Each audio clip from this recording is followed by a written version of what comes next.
तुम्हाला काय वाटते, नेपाळमध्ये जे झालं ते व्हॉट्सअप, फेसबुक किंवा इंस्टाग्राम बॅन केल्यामुळे?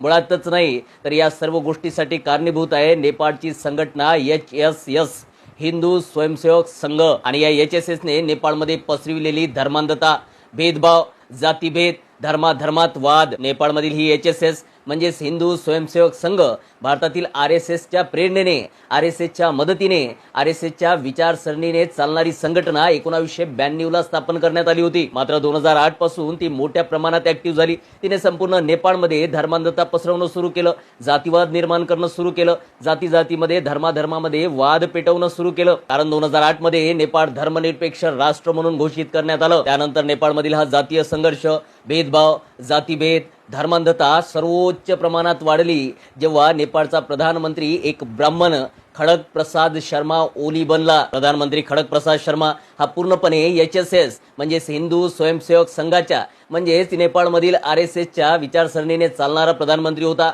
धर्मनिरपेक्षतेच्या विरोधात चालणारा प्रधानमंत्री होता. म्हणून नेपाळच्या नागरिकांनी त्याची सत्ताच पलटून टाकली. आणि भारतात काही वेगळी परिस्थिती नाही. भारतात RSS आहे. RSS विचारसरणीचं भाजपाचं सरकार आहे. यांनी भारतात पसरविलेली धर्मांधता, जातीवाद सर्वोच्च सीमा गाठत आहे.